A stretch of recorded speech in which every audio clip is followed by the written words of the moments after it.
Aming mapagmahal na Ama, kami po ay lumalapit sa iyo ngayon ng may pusong puno ng pasasalamat at kababaang loob. Sa bawat araw na dumaraan, ramdam po namin ang iyong presensya. Sa simoy ng hangin, sa liwanag ng araw, sa katahimikan ng gabi, at sa bawat pintig ng aming puso, bawat hininga, bawat pagkakataon, bawat taong ipinapadala mo sa amin ay isang anyo ng iyong biyaya, at kami po ay taos-pusong nagpapasalamat. Panginoon, maraming beses po kaming nakakalimutang pansinin ang mga biyayang tila maliit pero tunay na makapangyarihan. Ang pagkakaroon ng tahanan, pagkain sa hapag, katawang malusog, at mga taong nagmamahal sa amin. Lahat ng ito'y hindi karapatan, kundi ang regalong mula sa iyo. Salamat Ama sa iyong katapatan na hindi sumusuko, sa iyong pagmamahal na hindi nagmamaliw, at sa iyong awa na laging bago tuwing umaga. Ngunit Panginoon, amin ding inaamin na sa ilang sandali ng aming buhay, kami nagkulang. Nagkulang kami sa pagkilala ng iyong kabutihan. Nagkulang kami sa pagpapakita ng pasasalamat. Naging abala kami sa mga hinanakit, sa mga paghahangad, at sa mga bagay na pansamantala. Kaya't minsan ay hindi na namin napapansin ang mga biyayang nasa aming harapan.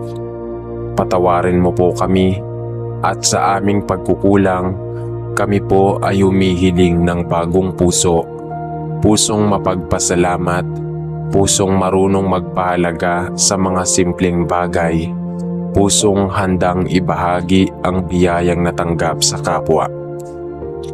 Panginoon, turuan mo po kaming magtiwala sa biyaya mo, lalo na sa panahong tila kulang kami. Sa gitna ng katapusan, paalalahanan mo kami na ang biyaya mo ay sapat. Hindi laging sagana sa material, ngunit laging higit pa sa sapat sa espiritu. Sa mga oras ng paghihintay, turuan mo kaming makita ng biyaya sa pananahimik, sa proseso, at sa pagtitiis. Sa mga oras ng tagumpay, itanim mo po sa aming puso na ito'y hindi dahil sa aming galing, kundi dahil sa iyong habag at pag-ibig. Nais din po naming ialay sa iyo, Panginoon, ang aming mga kapatid na dumaraan sa matinding pagsubok ngayon, ang mga nawala ng mahal sa buhay, ang mga may sakit, ang mga nawala ng hanap buhay, at ang mga nawawala ng pag-asa. Ipagkaloob mo po sa kanila ang biyayang nagpapalakas, biyayang umaakay, at biyayang nagbibigay liwanag sa gitna ng dilim. Gamitin mo po kaming instrumento ng iyong biyaya, mga kamay na tumutulong, mga bibig na nagpapalakas, at mga pusong nagmamahal. Aming Diyos, hindi lang po kami humihiling ng biyaya, kundi hinihiling din po naming matutong maging biyaya sa iba. Nasa bawat araw ng aming buhay, makita ka ng ibang tao sa aming pagkilos, pananalita, at pagmamahal. Gamitin mo kami bilang daluyan ng iyong kabutihan.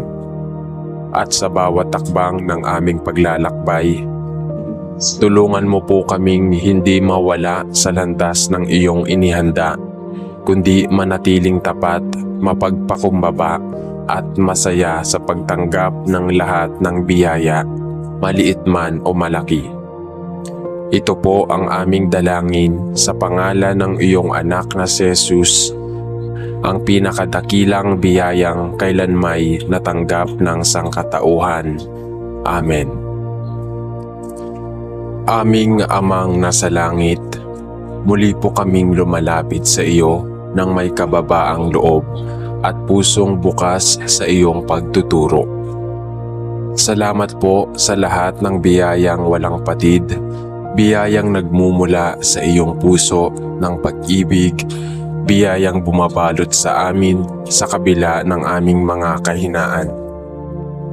Tunay nga po, Panginoon, na kahit hindi kami karapat-dapat, patuloy mo kaming binubuhusan ng habag, ng lakas, ng mga bagong oportunidad at ng pag-asa sa bawat umaga. Ngunit ngayon, Panginoon, hindi lamang po kami dumudulog upang humingi, kundi upang matutong magbigay. Hinihiling po namin na ang mga biyayang natatanggap namin, anumang anyo nito, ay huwag naming ituring na sa amin lamang. Ipaalala mo po sa amin na kami mga katiwala lamang at na mas tunay ang kagalakan sa pagbabahagi kaysa sa pagkakamtan. Panginoon, palambutin mo po ang aming mga puso upang maging bukas kami sa pangangailangan ng iba. Bigyan mo po kami ng mata na nakakakita ng kapwa naming naghihirap, ng tenga na handang makinig sa kwento ng mga nasasaktan, at ng kamay na handang tumulong kahit sa gitna ng aming sariling mga suliranin. Turuan mo po kaming huwag matakot mawalan, sapagkat ang pagbibigay para sa iyo ay hindi kailanman nauuwi sa kawalan. Sa bawat kabutihang ginagawa namin, alam naming may kapalit na higit pa sa material, kapayapaan, kasiyahan, at pagpapalang espiritual.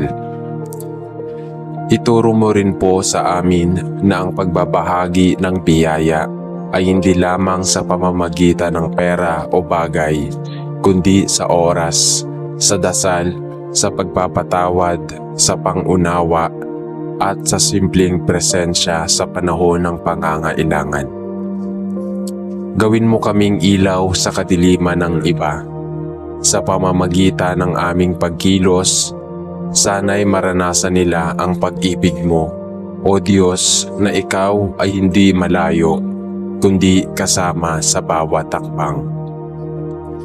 At Panginoon, kung sakaling kami napagod sa pagbibigay, kung kami makaranas ng panghihina, paalalahanan mo po kami ng iyong dakilang halimbawa na ikaw ang unang nagbigay ng lahat. Ikaw ang Diyos na nagparaya, nagtiis at nag-alay ng sarili upang kami maligtas. Naway ang alaala ng krus at ng iyong walang kapantay na sakripisyo ang patuloy na nagpaalab sa amin ng lakas at kagustuhang magmahal, magpatawad at magbigay ng walang hinihintay na kapalit. Panginoon, sa bawat araw, gawing bukas palad ang aming buhay. Huwag mo po kaming hayaan mabuhay lamang para sa sarili. Gamitin mo po kami bilang daluyan ng iyong walang hanggang biyaya sa lahat ng taong aming makakasalamuha, sa bahay, sa eskwela, sa trabaho, at sa pamayanan. Gawin mo kaming biyaya gaya ng pagiging biyaya mo sa amin. Ito po ang aming taimtim na panalangin sa pangalan ni Jesus, nang siyang biyaya ng buhay na walang hanggan. Amen. Aming Diyos na mapagpatawad at puno ng awa, sa iyo po kami muling lumalapit, bitbit ang aming pagkukulang, ang aming mga pagkakamali, at ang mga panahon na kami tumatalikod sa landas na nais mo para sa amin. Alam naming kami di perpekto at maraming beses naming hindi nasunod ang iyong kalooban. Ngunit sa kabila ng lahat, nananatili kang tapat at binibigyan mo pa rin kami ng pagkakataon upang magsimula muli. Salamat po, Panginoon, sa biyaya ng bagong simula. Sa bawat umagang nagbibigay ng panibagong pag-asa, sa bawat hininga na nagpapaalala na buhay pa kami at may kakayahang magbago. Salamat sa iyong hindi nauubos na pasensya, sa iyong pag-unawa sa aming kabiguan, at sa iyong matibay na kamay na laging handang umalalay kahit ilang beses kaming madapa. Turuan mo po kami, O Diyos, na huwag malugmok sa pagkatalo. Ipaalala mo po sa amin na ang aming kahapon ay hindi kailanman hadlang sa biyayang inihanda mo para sa amin ngayon. Palitan mo po ang aming takot ng tapang, ang aming hiya ng pag-asa, at ang aming pagdududa ng tiwala sa iyong plano. Bigyan mo kami ng lakas ng loob upang harapin ang mga bunga ng aming desisyon at ng karunungan upang matuto mula rito.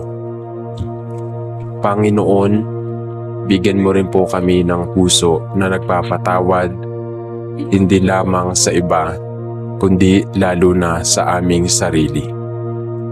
Minsan po ay kami mismo ang umahabol sa sarili naming mga pagkukulang, kaya't hirap kaming tanggapin ang iyong habag. Ngunit ngayong gabi o sa oras ng panalangin ito, nais po naming yakapin ang biyaya ng iyong kapatawaran. Linisin mo po ang aming puso at isipan at itanim mo sa amin ang panibagong layunin, ang mabuhay ayon sa iyong liwanag at pagmamahal. At sa aming muling pagbangon, naway maging mas mahinahon kami, mas maunawain at mas mapagpakumbaba. Naway ang aming mga sugat ay maging paalala ng iyong kabutihan at ang aming kwento ng pagbabalik ay magsilbing inspirasyon sa iba na naghahangading magbagong buhay. Gamitin mo po kami bilang mga saksi ng iyong walang hanggang biyaya, na kahit kami dating naligaw, kami ngayon ay iyong tinanggap, pinago at pinatibay.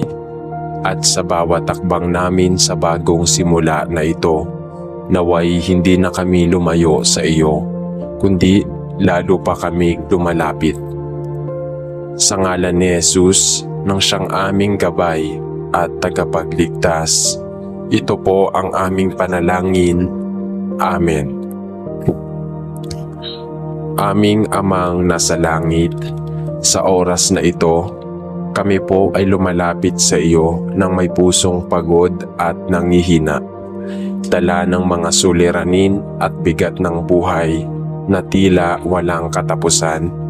Sa gitna ng mga pagsubok at kakulangan, sa mga panahong kami ay halos mawalan ng pag-asa, itinataas po namin sa iyo ang aming panalangin. Panginoon, ikaw po ang Diyos ng biyaya. Ipagkaloob mo po ang iyong sapat na biyaya, hindi lamang upang kami ay makalampas, kundi upang kami ay magtagumpay na may panibagong pananampalataya. Panginoon, alam naming ang iyong mga pangako ay totoo, na hindi mo kami iiwan o pababayaan. Ngunit sa mga sandaling kami nawawala ng direksyon, tulungan mo po kaming alalahanin na ikaw ang aming tagapaglaan, ang aming kanlungan sa oras ng unos. Ipaalala mo po sa amin na ang tunay na yaman ay hindi nasusukat sa materyal, kundi sa kapayapaan ng puso at katiyakang kami ay nasa iyong mga kamay. Bigyan mo po kami ng lakas ng loob upang harapin ang bawat araw ng may pagtitiwala sa iyo. Palawakin mo po ang aming pag-unawa at turuan kaming tanggapin ang mga bagay na hindi namin kayang kontrolin. Ipagkaloob mo po sa amin ang karunungang kinakailangan upang mapagtagumpayan ang mga hamon at ang lakas upang patuloy na umasa kahit tila wala ng pag-asa. sa mga panahong kami wala nang maibigay, naway makita naming sapat ang iyong biyaya. Sa bawat patak ng luha, sa bawat buntong hininga, sa bawat panalangin sa gitna ng katahimikan, naway maramdaman namin ang iyong presensya na nagbibigay lakas at kapanatagan. Aming Diyos, tulungan mo po kaming makita ang kagandahan sa gitna ng hirap, ang pag-asa sa gitna ng kawalan, at ang pag-ibig sa gitna ng pagdurusa. Nais po naming matutunan na sa bawat hirap na aming dinaranas ay may kalakip na aral at may biyayang inihanda mo para sa amin. Hindi man namin ito agad makita o maramdaman, nananalig kaming ikaw ay kumikilos sa aming buhay. At kapag dumaan na ang unos, Panginoon, naway maging saksi kami ng iyong katapatan. Naway magamit namin ang aming karanasan upang hikayatin at palakasin ang aming kapwa, upang sila rin ay manalig at magtiwala sa iyong kabutihan. Salamat po, O Diyos, sa biyayang walang hanggan. Salamat sa pagyakap mo sa amin kahit kami napibigatan. Salamat sa pag-ibig mong hindi kailanman kumukupas. Ito po ang aming panalangin sa pangalan ni Jesus. Amen. Aming mapagmahal na Diyos, kami po ay lumalapit sa iyo ngayong araw na ito. Dala ang aming simpleng mga puso at ang bigat ng aming araw-araw na buhay. Sa gitna ng mabilis na takbo ng mundo, sa gitna ng aming mga gawain, tungkulin at personal na laban, nais po naming huminto saglit at kumatok sa iyong puso upang humiling ng iyong biyaya. Panginoon, maraming beses naming nakakalimutang huminga ng malalim, tumahimik at magpasalamat. Maraming beses naming hindi napapansin ang maliliit na himala, ang paggising sa umaga, ang init ng araw na sumisilip sa aming bintana, ang tinig ng aming mga mahal sa buhay, ang katahimikan ng gabi. Kaya't sa araw na ito, nais po naming kilalanin na ang lahat ng ito ay biyaya mo. Sa bawat takbang namin sa araw-araw, Panginoon, kami po ay nagpapasalamat sa iyong pagkalinga. Minsan kami pagod, minsan kami naguguluhan, at madalas kaming nawawala ng direksyon. Ngunit sa gitna ng lahat ng ito, naroroon ka, tahimik man ngunit tapat. Sa bawat palya, sa bawat pagod, sa bawat saglit ng pagkabalisa, nararamdaman naming binibigyan mo kami ng sapat na lakas upang magpatuloy. Panginoon, kami ay humihingi ng iyong biyaya, hindi lamang sa malalaking bagay, kundi higit sa lahat sa maliliit na tagpo ng aming buhay. Bigyan mo po kami ng mata na nakakakita ng kabutihan sa gitna ng abala. Bigyan mo po kami ng pusong marunong magpasalamat sa kahit mumunting bagay, isang ngiti mula sa estranghero, isang abot kamay na tulong mula sa kaibigan, isang mensahe ng pag-asa sa oras ng pangungulila. Tulungan mo po kaming maging mga daluyan din ng iyong biyaya. Sa halip na reklamo, naway piliin naming magpuno ng kabutihan. Sa halip na galit, naway ipakita namin ang pagpapakumbaba. Sa halip na pagdududa, naway mapalitan ito ng pagtitiwala sa iyo.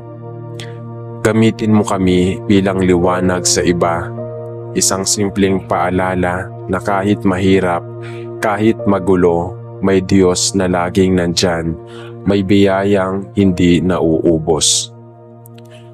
O Diyos, sa mga araw na tila walang saysay, paalalahanan mo kami na kahit ang tahimik na araw ay may layunin.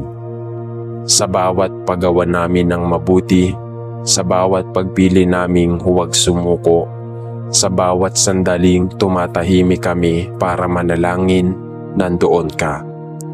At iyon ay sapat na upang kami magpatuloy. Sa aming tahanan, sa aming trabaho, sa aming paaralan, sa aming kalsada, sa simbahan, Panginoon, samahan mo po kami. Sa bawat lugar na aming pupuntahan, naway madama namin ang iyong presensya. Sa bawat relasyon na aming hinahamak, sa bawat relasyon na aming hinahawakan, naway maging instrumento kami ng kapayapaan at pag-ibig. At sa bawat panalangin, kahit pabulong lamang, naway marinig at tugunan sa paraang higit pa sa aming inaasahan. Salamat sa iyong walang sawang biyaya, biyayang sapat para sa ngayon, bukas at sa mga araw na darating. Sa iyo ang aming papuri, sa iyo ang aming buhay, sa pangalan ni Jesus. Amen.